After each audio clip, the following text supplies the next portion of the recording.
Para sa detalye ng mga nagbabagang balita, 40 ambulant vendors nakatanggap ng assistance mula sa DOLE at lokal na pamahalaan ng Sorsogon.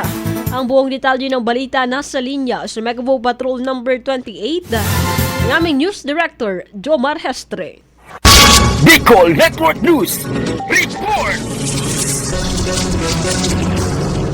Nakatanggap ng asustansya ang 40 ambulant vendors mula sa Department of Labor and Employment o DOLE at lokal na pamahalaan ng Sorsogon ngayong araw, August 28, 2024. Kaugnay nito, isinagawa ang awarding ceremony sa Basha Auditorium sa Bacon, Sorsogon para sa 40 napiling ambulant vendors na naging benepisyaryo ng programang Negosyo sa Kariton ng DOLE sa ilalim ng Integrated Livelihood Program o DILP. Ang bawat benepisyaryo ay tumanggap ng humigit kumulang 30,000 pesos na tulong na kinabibilangan ng mga bisikleta na may kariton at mga kagamitan na pangluto tulad ng gas stove. Ang mga gamit na ito ay layuning makatulong sa kanila na mapaunlad ang kanilang kabuhayan. Samantala, ang programang ito ay bahagi ng pagsisikap ng DOLE at ng lokal na pamahalaan ng Sorsogon na suportahan ang mga maliliit na negosyante at palakasin ang lokal na ekonomiya. Sa pamagitan ng programang ito, inaasahan na ang mga benepisyaryo ay magkakaroon ng mas magandang pagkakataon na mapalago ang kanilang mga negosyo at mapabuti